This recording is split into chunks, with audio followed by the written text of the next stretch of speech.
मित्रों, हिंदू धर्म शास्त्रों में समय को बहुत ही शक्तिशाली बताया गया है। वो समय का पहिया ही है जो मनुष्यों को खुशी गम, लाभ हानि और जीवन मृत्यु से परिचित करवाता है। मित्रों, आपने भी देखा होगा कि समय का चक्र जब परिवर्तित होता है तो राजा को रंक और रंक को राजा बना देता है। और ऐसा माना जाता है कि समय के कारण ही मनुष्य के जीवन में कभी खुशी आती है तो कभी दुख भी उन्हें झेलने पड़ते हैं। लेकिन क्या आपने कभी ये सोचा है कि आपके जीवन में शुभ समय आने वाला है, इसका पहले ही पता कैसे किया जा सकता है? अगर नहीं तो चलिए आज की इस वीडियो में हम आपको उन संकेतों के बारे में बताते हैं जिन्हें जानने के बाद आप भी अपने जीवन में होने वाले बदलाव का अंदाजा पहले ही लगा सकेंगे, जिसके बारे में भगवान श्री कृष्ण ने स्वयं नारद जी को बताया था। नमस्कार और स्वागत है आपका द डिवाइन टेल्स पर एक बार फिर। हिंदू धर्म ग्रंथों में वर्णित एक कथा के अनुसार जब एक दिन नारद जी भगवान श्री कृष्ण से मिलने आए तो उन्होंने भगवान से पूछा, हे नारायण, कृपया कर ये बताइए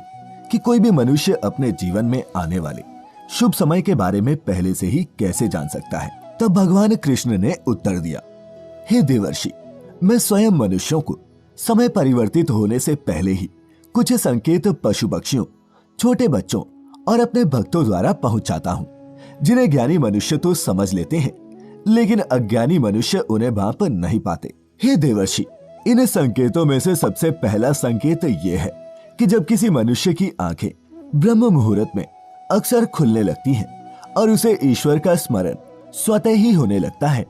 या फिर मनुष्यों को ऐसा प्रतीत होने लगता है कि उन्हें कोई और किसी दिशा की ओर ले जा रहा है, तब ऐसे मनुष्यों को ये समझ लेना चाहिए कि आने वाले समय में उनके भाग्य का द्वार खुलने वाला है और उन्हें कामयाबी की नई राह मिलने वाली है। ऐसे समय में मैं स्वयं मनुष्यों की सहायता करता हूँ। तो मित्रों, अगर आपकी भी आंखें ब्रह्म मुहूर्त में खुलने लगी हों और आपने अपने जीवन में ऐसा बदलाव महसूस किया हो तो नीचे कमेंट करके अवश्य बताएं। इसके बाद श्री कृष्ण दूसरे संकेत के बारे में बताते हुए नारद जी से कहते हैं, हे ब्रह्मपुत्र, जब कोई मनुष्य प्रसन्न रहने लगता है या फिर उसके चेहरे पर हर वक्त मुस्कान दिखाई दे, अर्थात वो मुस्कान से भरा हुआ रहता हो, और ऐसा मनुष्य जब अपने क्रोध पर विजय प्राप्त कर लेता है तो उसे समझ लेना चाहिए कि उसके जीवन में अब खुशियों की बारिश होने वाली है। ऐसा मनुष्य जब किसी चीज के बारे में सोचता है तो उसे उम्मीद से भी ज्यादा मिलता है। मित्रों, आपने भी सुना होगा कि प्रसन्नचित्त मनुष्यों के मन में ईश्वर स्वयं वास करते हैं, और ऐसे में जब मनुष्य का मन प्रसन्न रहने लगे तो उसे समझ लेना चाहिए कि उसके जीवन में अच्छे समय का आगमन होने वाला है। इसके आगे भगवान कृष्ण तीसरे संकेत के बारे में बताते हैं कि जब किसी मनुष्य के द्वार पर गौ अर्थात गाय बार बार खाने को आए, या फिर बंदर उसके घर की चीजें अपने आप उठाकर ले जाने लगे, या फिर उसके घर के प्रांगण में बिल्ली बच्चों को जन्म दे, या फिर पक्षी उसके घर में आकर अपना बसेरा बनाए और चहकने लगे, तब भी मनुष्य को समझ जाना चाहिए कि आने वाला समय उसको पहले से और ज्यादा शक्तिशाली बनाने वाला है और वह अपने जीवन में नई नई ऊंचाइयां छूने वाला है। इसके बाद चौथे संकेत के बारे में बताते हुए भगवान कृष्ण कहते हैं, जब किसी मनुष्य के घर पर छोटे बच्चे बिना बुलाए बार बार आकर खेलने लगे या फिर उन्हें देखकर बार बार मुस्कुराएं, तो ऐसे में उस मनुष्य को भी समझ जाना चाहिए कि उनका आने वाला समय खुशियों से भरा होने वाला है और नए रिश्ते उनसे जुड़ने वाले हैं। मित्रों, आपने भी बड़े बुजुर्गों को ये कहते सुना होगा कि छोटे बच्चे ईश्वर का रूप होते हैं और वे हमेशा आपके लिए शुभ ही होते हैं। इसके बारे में आप स्वयं क्या सोचते हैं, ये भी नीचे कमेंट्स में लिखें। पांचवें संकेत के बारे में भगवान कृष्ण बताते हैं कि जब मनुष्य के खर्चे में कमी आने लगे और धन प्राप्त करने के नए नए स्रोत अपने आप दिखाई देने लगे,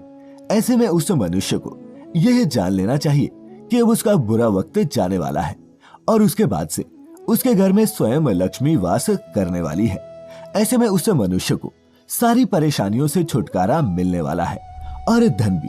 उसके घर में ठहरने वाला है जो पहले नहीं ठहरता था। फिर भगवान कृष्ण आगे बताते हैं कि जो अगला संकेत मैं मनुष्यों को भेजता हूँ जिससे वह जान सके कि उनका शुभ समय शुरू होने वाला है, वह ये है कि जब भी कोई मनुष्य पूजा की थाली लिए हुए भगवान की आरती कर रहा हो और उसे ऐसा प्रतीत हो कि उसे देखकर भगवान की मूर्त मुस्कुरा रही है,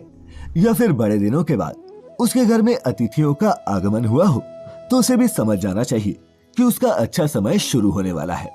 इसके अलावा जब किसी महिला का बायां अंग और पुरुष का दाहिना अंग फड़कने लगे तब भी उसे जान जाना चाहिए कि उसका शुभ समय आने वाला है।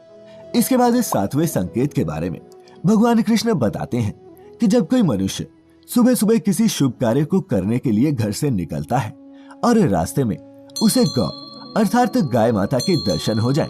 या फिर किसी साधु संत द्वारा उसे आशीर्वाद मिल जाए, तो ऐसे में उस मनुष्य को भी समझ जाना चाहिए कि वह जिस काम को करने के लिए घर से निकला है